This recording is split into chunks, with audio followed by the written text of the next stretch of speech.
I can still hear the sickening rumble of the ceiling tile falling before everything went black.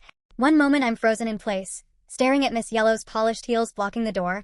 The next I'm underwater in knee-deep sludge, trying not to choke on the rot that fills my mouth. The metal chair I used to shatter the window clanks to the floor beside me.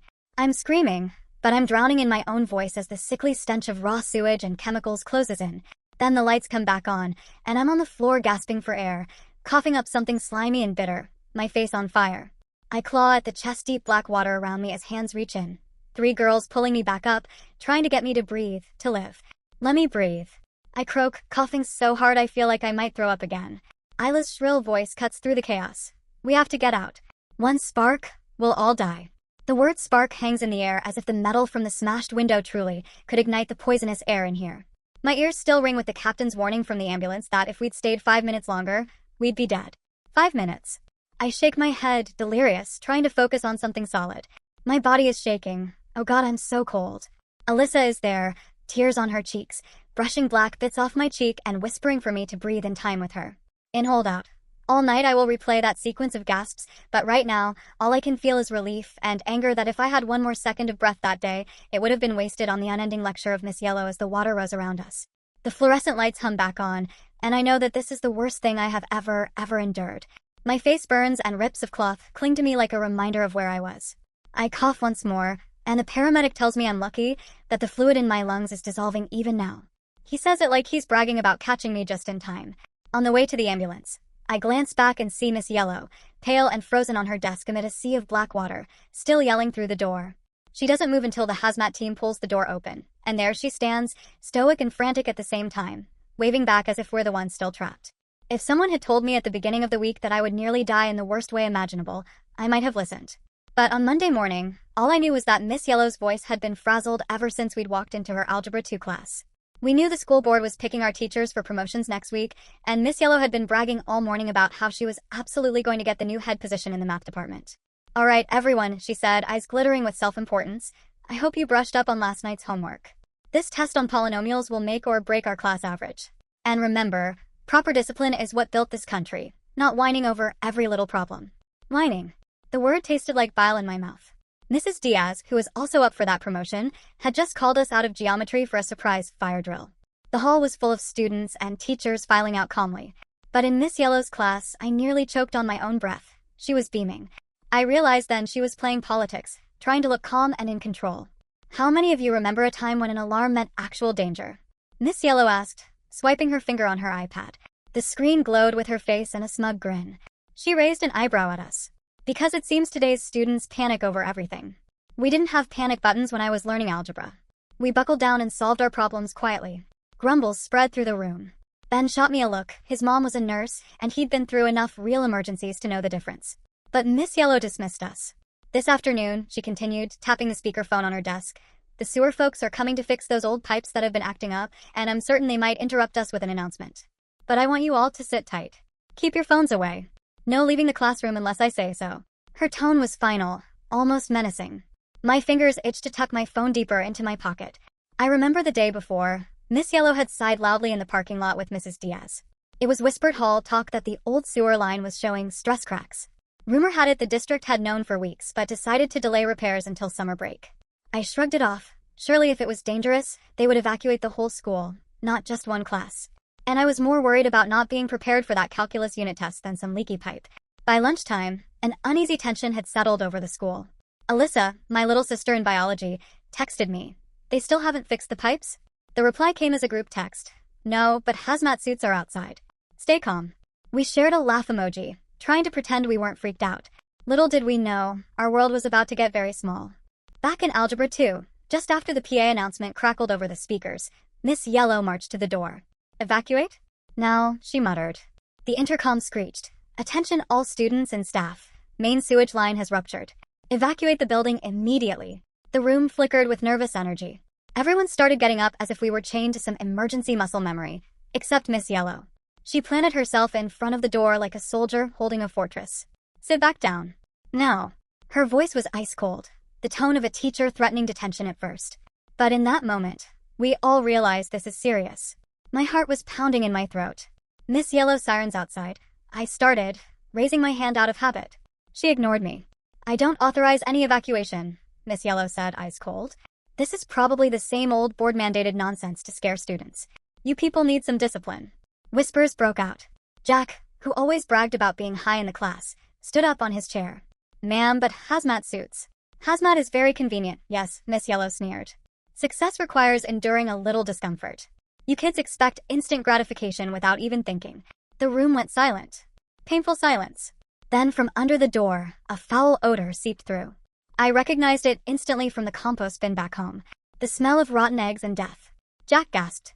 It smells really bad in here. She waved a dismissive hand, lecturing on about how their generation whined. We tried to focus on the lesson, but every water droplet splashed quietly down the hallway, and every loudspeaker announcement made our blood run cold. The water started leaking out. Brown water. Not dirty sink water or drink spill.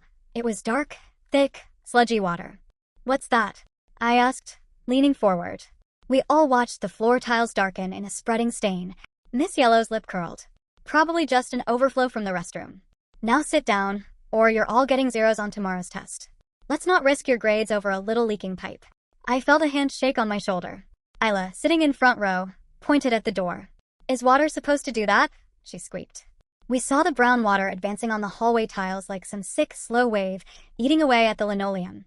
I fumbled for my phone in my pocket. Everybody started buzzing at once. The school group chat exploded, flooding in biolab wing. Hazmat suits everywhere. Even Alyssa's biology class was already out of the building. A new text came from her, we're in parking lot. Hazmat suits. They evacuated every other wing. Where are you? My blood ran cold. I held up my phone to Miss Yellow. She squinted at the screen, trying to parse the texts. What's so important? She snapped. I tried to stay calm. Everyone else is evacuating, Miss Yellow. Alyssa says the hazmat team is outside helping other classes. Her eye twitched. For a moment, I think she almost believed it. Then she tightened her grip on the doorframe. I'm sure Miss Diaz called them, thinking she could undermine me. She spat out the word undermine like it was profanity. The school board is meeting next week about promotions. Nothing's going to mess that up. Now sit down. We have too much to do to be panicking. She didn't notice the brown water had crept up past her ankles. We did. Fear flickered in every kid's eyes. Our survival instincts raced. But still we sat. Miss Yellow began talking again about discipline, working through inconvenience, contrasting her generation's grit with our supposed fragility. Her voice became this abstract rant as we watched our feet disappear behind a black wave, stool legs sinking out of sight. The smell became unbearable, a burning in my nose and eyes. I could feel bile rising in my throat. I glanced at Kevin in the back row. His face went red, coughing violently. We all knew he had asthma, one puff away from an attack in normal circumstances. Kevin, Miss Yellow barked, not looking up from the board. Save your acting for someone who believes it. Now the sewage was knee-deep. The water lifted my chair off the floor. Priya in the front row choked back tears. It's not just water, she wailed. My dad works for the city. Sewers are right next to the gas lines. This is dangerous. Miss Yellow flinched at the mention of gas lines, but her voice stayed steady. Your father isn't my son, Priya, and I'm no geologist. I am your teacher and I am teaching. When I was your age, we had open sewers and nobody complained. Ben jumped off the desk by the window. Can we at least open a window? We need air, please, Miss Yellow. He was crying now, sobs full of real fear. She gaped at him, eyes wide. Don't let them see you panic. That's exactly what they want. She would later say her rationale was that a hurried evacuation might mean we dropped our electronics, but now, as the sludge covered her shoes, her lies rang tinny and cruel. Time became scrambled. 1 minute we were under desks, covering noses. The next, a ceiling tile dropped and fell with a thud into the grime at my feet. The impact sent a new wave up to my waist. A dark, sticky mud started dripping through the hole it left in the ceiling panel, sizzling when it touched the light. Not water, I realized with horror. Shit, chemicals. Miss Yellow, seriously, I said through shaking lips, my voice shaking. This isn't safe. She glared at me like I was a rebellious toddler. You want to talk about safety? We're fine. The announcement was precautionary. Now sit. I tried to move again, but before I could leap up, my foot hit something soft by my locker, a backpack. I tripped. Down I went with a yelp, plunging into the filth. Then nothing. My first conscious thought is of a blinding white light and the horror in Tom's face staring at me.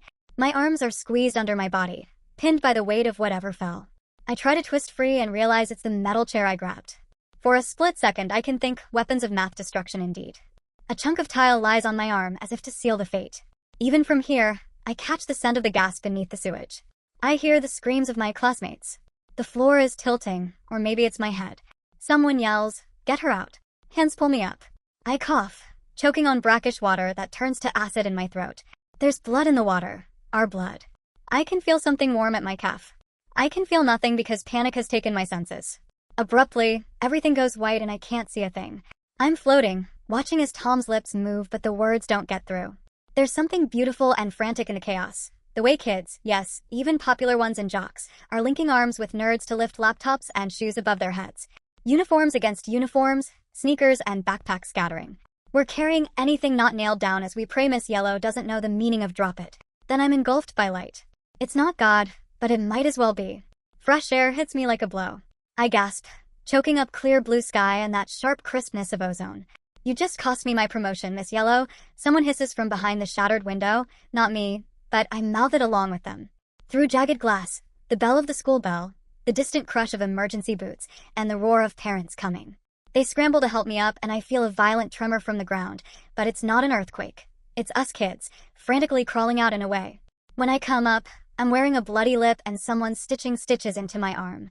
Or maybe it's a paramedic's black gloves. Someone's screaming that Miss Yellow is still on the desk, shouting about control, but I tune it out. My last sight of her is her standing as always, refusing to move, chest deep in sewage, when hazmat dudes break down her door. She's shouting as two people drag her out, yanking her into daylight after she'd locked us into a stinking tomb. I wake up lying on a gurney with a plastic mask over my face, the windows moving outside. The world is filtered through antiseptic and confusion.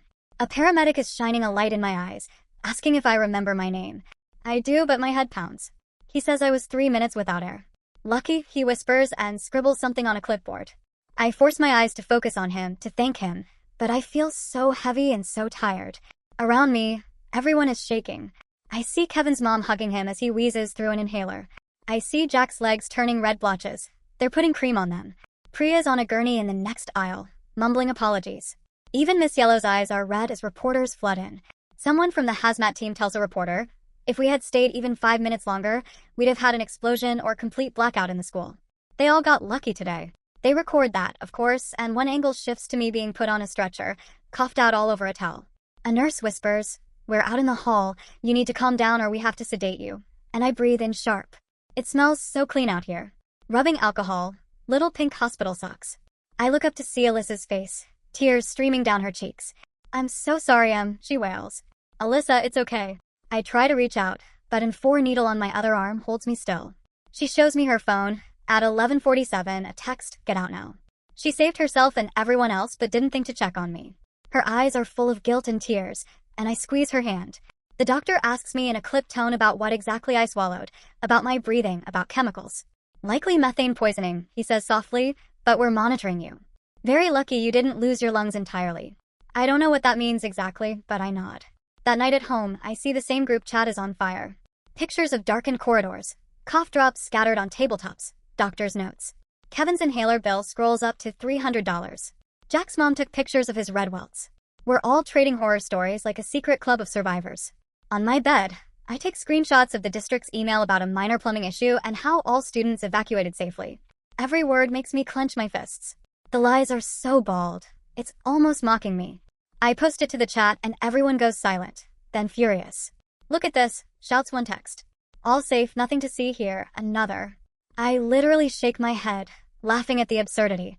It's cold comfort that they can't even get their cover-up right. By morning, a DM pops up. "I'm Nia Rosen from the school paper," it says.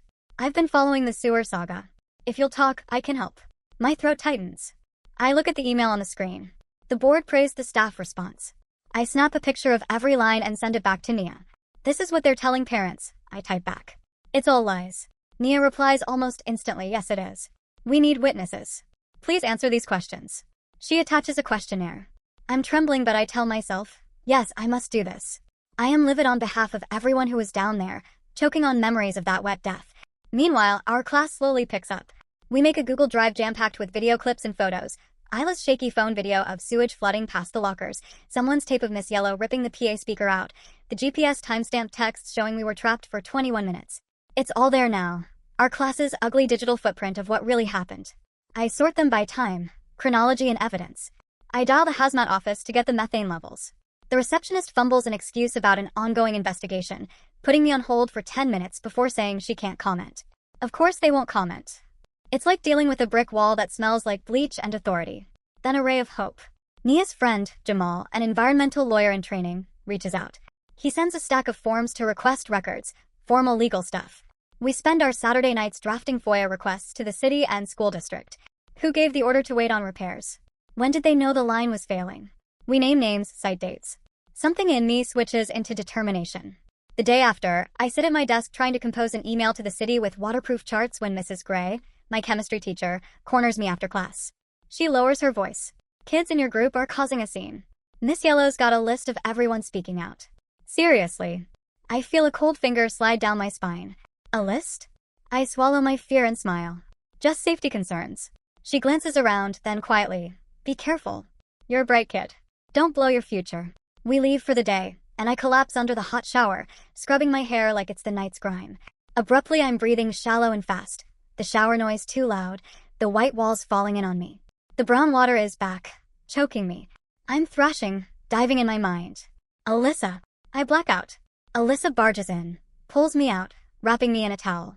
Breath with me. In 4, hold 4, out 4. I eventually breathe again. That night, talking to my parents is like walking into a trap. They want to hush the whole thing quietly. Think about college apps, says Dad. Attention hurts you more than it helps. I almost drowned, Mum, I say. We were trapped in poisoned water. Now, they have lawyers. Let them do their job. My mom scolds gently. My father is shaking his head at me from the hall. I see it. They're scared for me. I relax a little. For once in my life, I take pity on them. I have to do this. For all of us. That evening, an email lands in my inbox from a stranger. Thought you should see this. It's an attachment of maintenance logs, actual logs, from the district. My hands start trembling uncontrollably as I scroll. For 3 months, inspectors wrote notes. Pipe stress alert. Severe corrosion found. Scheduled fix. Low priority. Past date. Immediate action recommended.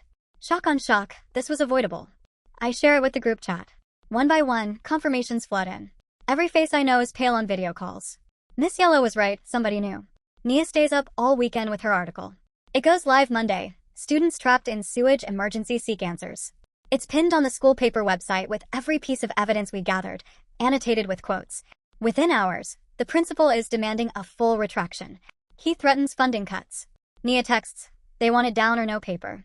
We all look at each other, silent, determined. No. We stand with Nia. Tuesday morning, I finally get my lab results. The doc, a cheerful woman in green scrubs, shows me my blood levels. Methane metabolites elevated. She looks grave.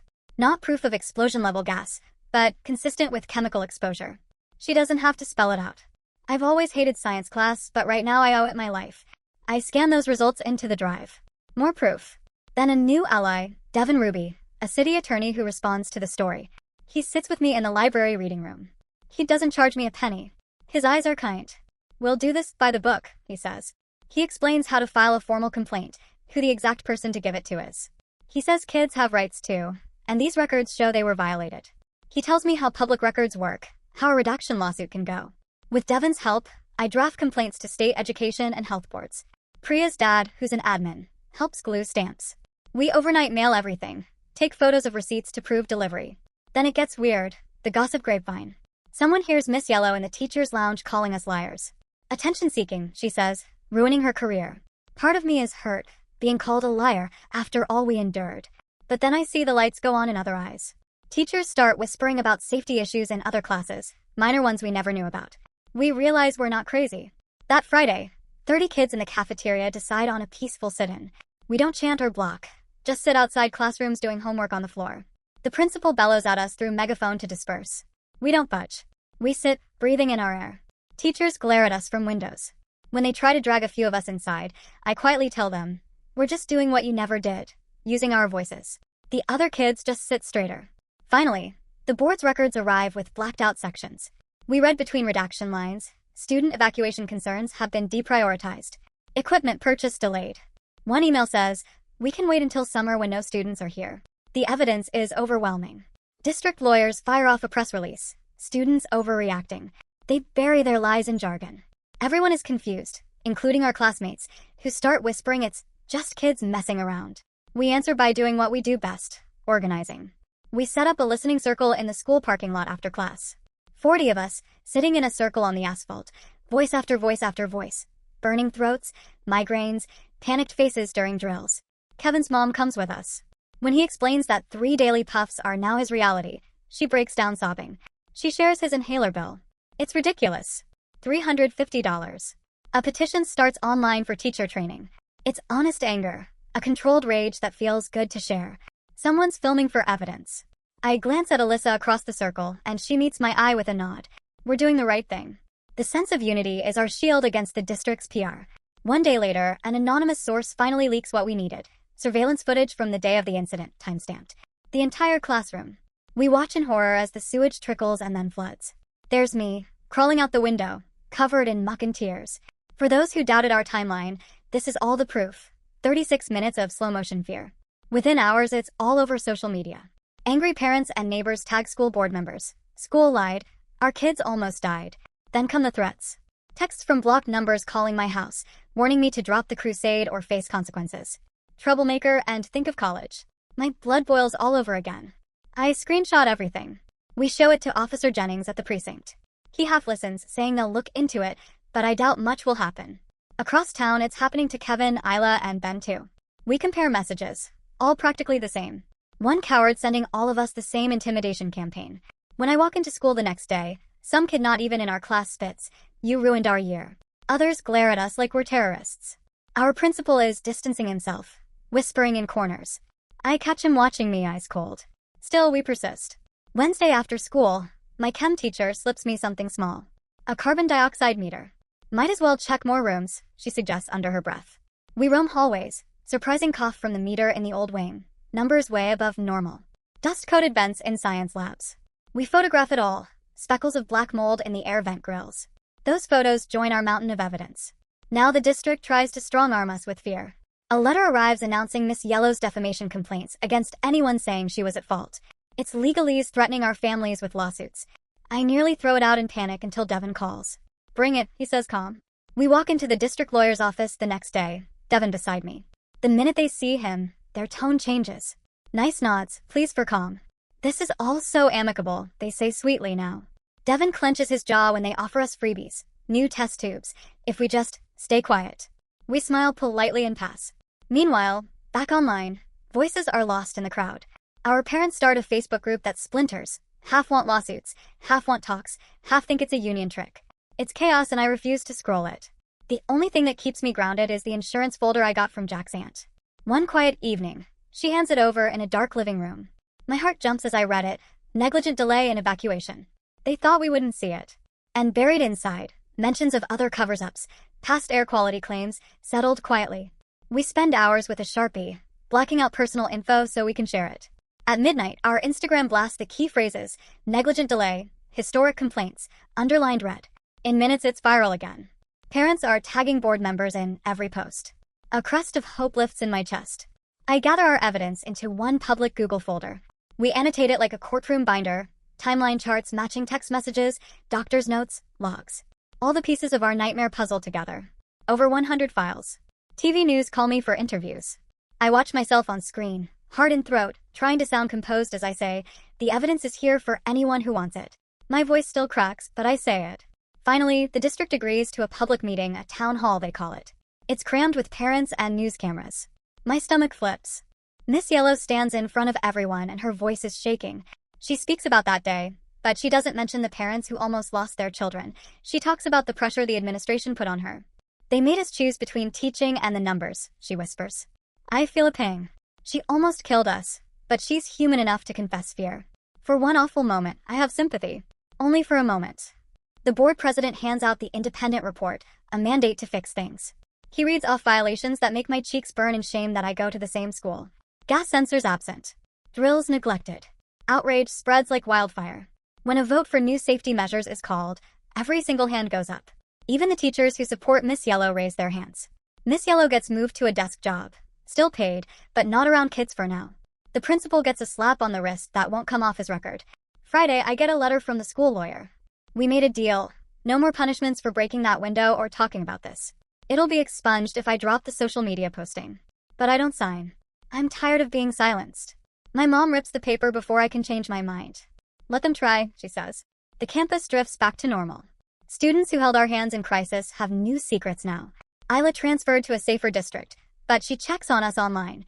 Ben and his family actually sued, quietly, and gave the money to buy gas detectors in low-income schools. Kevin's fighting his asthma like a pro, having inspired a class petition to install inhaler stations. Therapy helps me start living again. I relearned how to shower, literally. 6 weeks later, I'm walking by the old math wing for the first time. New tiles. Fresh white walls. A bright yellow gas detector mounted near the ceiling. It hums quietly. I stand there, breathing normally. No panic, just calm as I realize I've made it through. School is still school. Kids complain about new drills. I used to feel the same about assignments. But now every practice drill is a lifeline we own. It's January now, 3 months later. My grades have bounced back from the chaos. My teachers gave me time and never asked questions. I start thinking about college again, maybe law school or journalism. I know one thing, whatever I do, I'll never be the kid who sat there and did nothing. I meet Alyssa in the hallway. She's in a new science class, still sneaking me notes. Lunch, she says, smiling. I nod. As we walk away, kids pass us by like ghosts, oblivious to the life we lived. A safety poster on the wall catches my eye. Bright red arrows, emergency exits, and I smile faintly. The scar on my wrist itches whenever I see sewage, but mostly I forget it's there. Instead, I remember the hands that pulled me out, the voices that stood up, and the sound of that meeting room when people finally listened. We made a difference. And I know now that I'm not afraid to speak up. The world is still standing, and so am I.